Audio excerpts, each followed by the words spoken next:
जय हिंद दोस्तों, I hope you all are well और आपकी प्रिपरेशन भी बहुत अच्छी तरीके से चल रही होगी। मैं आशीष भंडारी स्वागत करता हूं आपके चैनल कृष्णा फाउंडेशन के अंदर एक बार फिर। जैसा कि आपको पता है कि इंडियन कोस्ट गार्ड ने सिविलियन सी ग्रुप के लिए वैकेंसीज निकाल दी है। If you want to apply तो आपके लिए ये वीडियो बहुत ही इंपॉर्टेंट होने वाली है। फिर आप इसके लिए अप्लाई करने वाले हो तो क्या एलिजिबिलिटी रहने वाली है, इसकी क्या क्या लगने वाला है, क्या क्या डॉक्यूमेंट्स लगने वाले हैं, वो इस वीडियो के अंदर पूरा कवर करूँगा मैं। और साथ साथ आपको पूरा प्रोसेस बताने वाला हूँ, क्या सिलेक्शन प्रोसेस रहेगा, क्या एज रिलैक्सेशन है या नहीं है। तो वीडियो को पूरा अंत तक देखिएगा।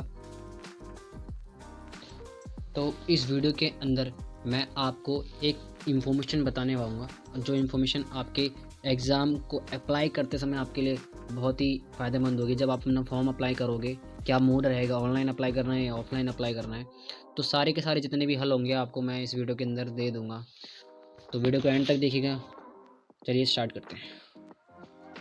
जैसे कि आपको सामने एक स्लाइड दिख रही होगी, यहाँ पे लिखा हुआ कि headquarters of Indian coast guard, headquarters of Indian coast guard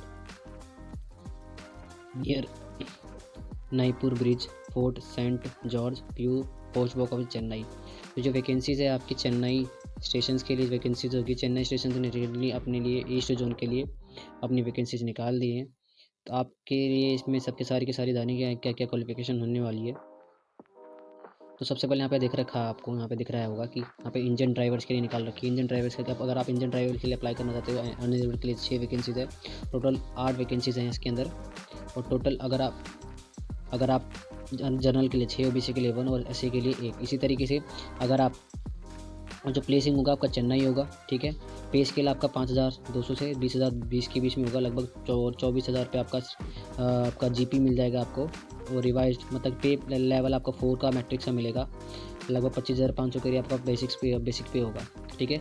अब बात करते हैं क्वालिफिकेशन के लिए। तो मैट्रिकुलेशन होनी चाहिए आपके पास, अर्थात मैट्रिक की आपकी परीक्षा पास होनी चाहिए। एसेंशियल सर्टिफिकेट होना चाहिए आपका इंजन ड्राइवर के लिए। अगर आपके पास लाइसेंस होना चाहिए सबसे ज़्यादा। और recognise university desirable 2 year service होगा as serang on wheels of over 100 boat horse power. और आपको एक लाइसेंस होता है जो बोट लाइसेंस होता है ना, आपको 2 साल का आपका एक्सपीरियंस लेटर होना चाहिए। अगर आपने सारंग चला रखी है तो एज लिमिट इसमें दे रखा है कि 18 से 30 साल के जो कैंडिडेट सारे अप्लाई इसके अंदर कर सकते हैं, ठीक है। इसी तरीके से सारंग लास्कर हो गया, ठीक है ना। ये नॉन सिविलियन पोस्ट है, गैजेटेड नॉन गैजेटेड मिनिस्ट्रियल के अंदर आपकी आएगी ये, ठीक है। 3 पोस्ट इसमें चेन्नई के अंदर है, वही पे स्केल बिल्कुल सेम है। एसेंशियल क्वालिफिकेशन डिट्टो वही है, सेम है, ठीक है। स्टोर कीपर ग्रेड 2 के लिए, ठीक है ना। अगर लेकिन स्टोर कीपर ग्रेड 2 के लिए आपको प्लस में 19,000 का जीपी मिलने वाला है, 1900 रुपये का जीपी मिलेगा। और जो पे लेवल मिलने वाला है वो पे लेवल 2 का मिलने वाला है, अर्थात 19,900 से आपका स्टार्टिंग होने बेसिक पे स्टार्ट हो जाएगा आपका, ठीक है। एसेंशियल क्वालिफिकेशन क्या होने वाली है उसके बाद चर्चा करते हैं। एसेंशियल क्वालिफिकेशन जो आपकी होगी 12th पास होनी चाहिए।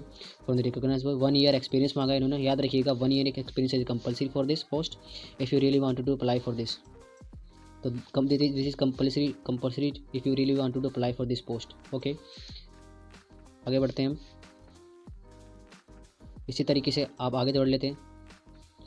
तो इसी तरीके से अगर आप फायरमैन के लिए अप्लाई करना चाहते हैं, एज अ फायरमैन अप्लाई करना चाहते हैं, तो आपको अनरिजर्व के लिए 6 वैकेंसीज हैं टोटल। आप अगर जनरल कैटेगरी से 3 वैकेंसीज यहाँ पे है, ओबीसी के लिए 2 और एससी के लिए 1। तो एसेंशियल क्वालिफिकेशन यहाँ पे दे रखी है कि आपको मैट्रिक्स होना चाहिए, ठीक है ना। Should be physically fit and capable of performing strenuous duties, मतलब कि जो हैवी ड्यूटीज़ होते हैं उसको करने के लिए आपको कैपेबल होना चाहिए। सबसे पहले तो आपका सब मेडिकल भी होता है और फिजिकल भी होता है, याद रखिएगा, ठीक है। पे लेवल भी सही है, लगभग पे लेवल 2 का आपको मैट्रिक्स मिलने वाला है। लगभग सही है। आपका इनिशियल जो आपकी स्टार्टिंग होगी वो लगभग 19,900 से स्टार्ट हो जाएगी, ठीक है। एज जो कैटेगरी है आपकी 18 से 27 साल के बीच में है। या नोटिफिकेशन आपको पूरा उसमें दे दूंगा, इसमें क्या होगा। इसी तरीके से आपकी आइस फिटर है, ठीक है ना, स्किल के लिए, ठीक है। और इसी तरीके से आपका स्प्रे पेंटर है, एमटी फिटर है, एमटी टैक मल्टीटास्किंग स्टाफ है।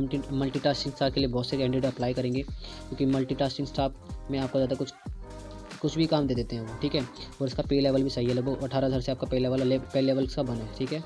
आगे बढ़ते हैं। मल्टीटास्किंग स्टाफ में जिसका पे लेवल 1, इसकी दूसरा है स्टाफ के लिए जो ये निकली है वैकेंसी चेन्नई और तुतिकोन के लिए, ठीक है। मैट्रिक्स के लिए चाहिए और 2 ईयर्स का एक्सपीरियंस चाहिए इसके अंदर। इसी तरीके से आपका लगभग सबके लिए आपको एक्सपीरियंस कंपलसरी मांगा है उन्होंने, कंपलसरी अगर 2 साल का एक्सपीरियंस उन्होंने कंपलसरी मांगा हुआ है, ठीक है। शीट मेटल वर्कर हो गया, इसके लिए भी 2 साल का वो आप मांगा है, आपका एक्सपीरियंस मांगा है। उसी तरीके से इलेक्ट्रिक फिटर है करके अप्लाई करना चाहते तो 3 साल का उन्होंने वो मांगा है। आपका लेबरर है, ठीक है, मैट्रिक्स लेवल आपका चाहिए, लेकिन अगर आप लेबरर की अप्लाई करना चाहते हैं इसके लिए एक पोस्ट है, मैट्रिकुलेशन पाना चाहिए, साथ साथ आपका 3 साल का आपके पास एक्सपीरियंस होना चाहिए, ठीक है। तो एंड में इन जितनी पोस्टेज के लिए आपका ये हल कंक्लूजन निकलता है, इफ़ यू हैव एक्सपीरियंस, आप एक एक्सपीरियंस सर्टिफिकेट होता है वो बनवा सकते हैं अपने रिकग्नाइज बोर्ड से, ठीक है। अगर आपने आईटी की है तो आपको प्रोविजनल सर्टिफिकेट मिलता ही है साथ साथ। अब बात कर लेते हैं इसके सिलेक्शन प्रोसेस के ऊपर। तो सिलेक्शन प्रोसेस इसका होता है वो आपका रिटर्न एग्जामिनेशन होता है। अगर आपने डीवी का कभी एग्ज़ाम दिया है, डोमेस्टिक ब्रांच का एग्ज़ाम दिया है, तो इसी तरीके से 60 क्वेश्चन होता है, उसी तरीके से 60 क्वेश्चन होता है। इसमें साइंस होता है, आपका जीके होता है, जीएस होता है, मैथ्स होता है और इंग्लिश होती है, और रीजनिंग आती है। उसी तरीके से सारी के सारे क्वेश्चन होते हैं। लगभग जो नाविक डीवी के लिए अप्लाई करते हैं ना, डीवी के लिए वही पेपर आता है डिट्टो का डिट्टो। तो अगर आपने नाविक डी के लिए अप्लाई कर रहे हो, अगर तैयारी की है तो अच्छी बात है, नहीं है तैयारी तो आप जाके टेस्ट बुक जाके इसकी तैयारी कर सकते हो, ठीक है। वहाँ मेरा कोड लगा लीजिएगा। उसके बाद आपका ट्रेड स्किल आता है, स्किल टेस्ट होता है आपका। स्किल टेस्ट में क्या होता है, जो भी आपने ट्रेड चूज़ करी होती है, जिसके लिए अप्लाई करा होता है, वो उसका आपको टेस्ट देना होता है, ठीक है।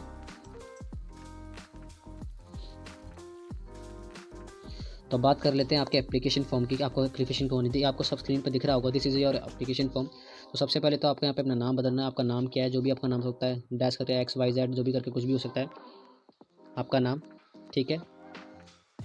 साथ साथ में सबसे पहले अपना नाम भर लिया। यहाँ पे आपके पिताजी का नाम हो सकता है, पिताजी का नाम भरना है यहाँ पे आपको। यहाँ पे पिताजी का नाम आ जाएगा, डेट ऑफ बर्थ हो जाएगी आपकी, ठीक है, जैसे कि 18 अक्टूबर जो भी आपकी 2001 है या फिर 2 है, जो भी आप यहाँ पे सुधार लग सकते हो, ठीक है ना। एज कितनी है, एज कितने साल की है, एज कैलकुलेट करनी है, कितने साल कितने महीने कितने दिन की होगा। इंटरनेट पे जाके इसको चेक कर लीजिएगा कि how to check your date, ठीक है ना। वो आपको दिखा देगा, अपनी डेट ऑफ बर्थ डालेगा पूरा दिखा देगा, ठीक है। अब आपको यहाँ पे पासपोर्ट साइज फोटोग्राफ लगानी है। पासपोर्ट साइज फोटोग्राफ कैसे लगानी है, अफिक्स विथ सिग्नेचर। कहने का मतलब ये है कि यहाँ पे आपको एक फ़ोटो लगानी है, ठीक है। आधे साइन ऐसे मान के चलिए, आपके आधे साइन इसके ऊपर होंगे, आधे फोटो पे, तो आप फिक्स करनी है, ठीक है। आधे फोटो पे आधे नीचे, ठीक है। और रिसेंटली होनी चाहिए, 2-3 महीने से ज़्यादा की नहीं होना चाहिए। ये आपका एग्ज़ाम, ये आपका जिस बेसिस पे आप अप्लाई कर रहे हैं, कहाँ से अपने 10th बेसिस पे कर रहे हो, ईयर ऑफ पासिंग हो जाएगा आपका, कितने मार्क्स आए थे और बोर्ड कौन सा था, ठीक है। जैसे CBSE है तो CBSE भर लीजिएगा आप, ठीक है। कितने % मार्क्स है, 78% मार्क्स आए थे, ठीक है। ईयर कौन सा 2016 था, 2 भी था, ठीक है। और ईयर ऑफ एग्जामिनेशन पास, ठीक है। जेंडर आप मेल हैं तो मेल ही के लिए अप्लाई करेंगे, ऑब्वियसली बताएं। नेशनलिटी इंडियन हो जाएगा आपका, ठीक है। विजिबिलिटी आइडेंटिफिकेशन मार्क कोई भी सकते हैं, जैसे कट ऑन फोर हेड लिख सकते हैं आप, कट ऑन मार्क सकते हैं, कट ऑन और कहीं भी आपका जो ऐसा मार्क हो सकता है, वो 2 मार्क हमें भरने हैं आपको यहाँ पे। जो ऐसा मार्क जो आइडेंटिफिकेशन मार्क हो, जैसे अगर आपके हाथ पे चोट लग रखी है तो आप लिख सकते हो कट ऑन लेफ्ट हैंड और right hand, cut on left hand और लेफ्ट लेग और राइट लेग, इस तरीके से आप भर सकते हो। अगर आप SC ST EWS कैटेगरी से हैं तो यस कर लीजिएगा, अगर नहीं है तो नो कर लीजिएगा यहाँ पे, ठीक है। वेदर है फिजिकली हैंडीकेप तो नहीं, अगर हैंडीकेप कोई समस्या है तो कर लीजिएगा, जैसे नो कर लीजिएगा। एक्सपीरियंस है इफ़ तो यस कर लीजिएगा, यस करना पड़ेगा, सारी पोस्ट सारी एक्सपीरियंस बेसिस पे यस ही करना पड़ेगा। मैरिटल स्टेटस आप भर लीजिएगा, ठीक है। एड्रेस आपको भरना है, कम्युनिकेशन विथ पिन कोड आपको एड्रेस भरना चाहिए। मान के चलिए मेरा कोई भी मान के चलिए आप कहीं भी रहते हो सकते हैं, एड्रेस भर लीजिएगा। आपके एरिया का जो भी आपने एड्रेस भरते जाए, एरिया विद पिन कोड के साथ, जैसे कि मेरा है 110083 तो मैं इसको भर लूँगा, ठीक है। परमानेंट एड्रेस विद पिन, अगर परमानेंट एड्रेस विद सेम है तो दोनों को यहाँ पे सेम लिख दीजिएगा, same as following given above, ठीक है। इसको लिख दीजिएगा या फिर पूरा भी भर सकते हैं, आपके ऊपर है, ठीक है ना। ये आपका डिक्लेरेशन फॉर्म हो गया, डिक्लेरेशन आई तो डू एवरीवेयर डिक्लेरेशन फॉर्म हो गया। यहाँ पे आपका लेफ्ट सिग्नेचर, यहाँ पे आपका लेफ्ट थंब आएगा, ठीक है। आपका प्लेस आएगा जहाँ से आपने फॉर्म भरा है, डेट आएगा, ठीक है। साथ साथ आपका application signature of the applicant, आपकी सिग्नेचर हो जाएंगे जो भी आपके सिग्नेचर यहाँ पे करते हैं, ठीक है। आगे बढ़ते हैं। ये आपका क्या हो जाएगा, इनकम सर्टिफिकेट। अगर आप AWS हैं, इकोनॉमिक वीकर सेक्शन, तो आपको अपना ये फॉर्म भरना है आपको, ठीक है। और आपको भरने के बाद साथ साथ भरने के बाद इसको आप जितने भी डॉक्यूमेंट जो भी आपके 10th 12th के डॉक्यूमेंट्स है, 10th 12th के डॉक्यूमेंट्स हो गए आपके, आधार कार्ड हो गया आपका, पैन कार्ड हो गया आपका, और आपका वोटर आईडी कार्ड हो गया, ठीक है ना, आपका एक्सपीरियंस लेटर हो गया, आपका IIT डिप्लोमा का रखा उसका सर्टिफिकेट हो गया, और आपका एक्सपीरियंस सर्टिफिकेट होगा, ये करके और लगभग 4 एक्स्ट्रा फ़ोटोज़ फॉर्म के अंदर आपको भरनी है। एनवलप आपको मैं बता दूँगा कौन सा एनवलप आपको लगा देना, इसमें डालना है आपको, ठीक है। आगे बढ़ते हैं। ये आपको ये सारा भर लेना है, ठीक है। यहाँ पे आपको कुछ नहीं करना है, ये वहाँ पे जब आपका फॉर्म आपका एडमिट कार्ड भेजेंगे तो ये वो खुद लिख के भेजेंगे, ठीक है। कुछ नहीं भरना है। तो फॉर्म में इतना ही था, वैसे कुछ ज़्यादा कुछ समझने की ज़रूरत आपको थी नहीं। अगर आपको समझना है तो मैं आपको एक वीडियो का लिंक दे दूँगा। इसके अंदर मैंने आपको इंडियन जैसे जिस तरीके से एयरफोर्स वाई ग्रुप का भरते हैं ना, उसी तरीके से एयरफोर्स सी ग्रुप के जो वैकेंसीज भरते हैं ना, उसी तरीके से इसका भी भरना होता है, ठीक है। तो मिलेंगे आप अपने नेक्स्ट वीडियो के अंदर, और आपके लिए एंड में एक नोटिस है, ठीक है। नोटिस को देख ली, और एक मैसेज है, मैसेज को देख के जाइएगा, ठीक है।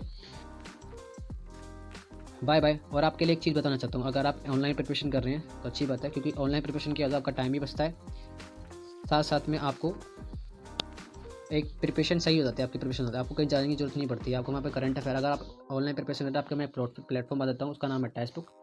You can follow me on text book. आप मुझे टेक्स्ट बुक को फॉलो कर सकते हैं, मैं आपको अपना कोड दे दूँगा वहाँ पे, वो आप कोड लगा लीजिएगा, आपको इससे इंस्टेंट डिस्काउंट मिल जाएगा, और आप पूरी टेस्ट सीरीज़ ज्वाइन कर लीजिएगा, जिससे क्या होगा, आपकी अच्छी तरीके से प्रिपरेशन हो जाएंगी, ठीक है। ऐसी प्रिपरेशन हो जाएगी ना कि आप जैसे वहाँ बैठोगे सर, आपको सिर्फ एग्जाम देना है, कोई टेंशन की जरूरत नहीं पड़े, कोई टेंशन लेने की जरूरत नहीं होगी आपको, ठीक है। मिलेंगे हम अपने नेक्स्ट वीडियो के अंदर। Bye bye. यदि आप किसी भी एग्ज़ाम की प्रिपरेशन कर रहे हैं तो आपके लिए एक प्लेटफॉर्म है टेक्स्ट बुक।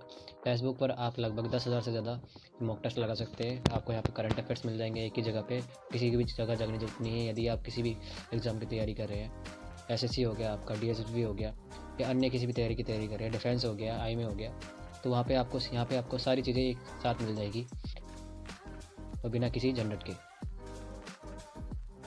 यहाँ पे आपको live test, quizzes, practice set, GK and GA blogs मिल जाएंगे आपको, मास्टर क्लासेस, लाइब्रेरी में आप अपना सेव कर सकते हो एग्ज़ाम्स, और प्रीवियस ईयर क्वेश्चन चाहिए तो वो भी आपको ऐसे मिल जाएंगे।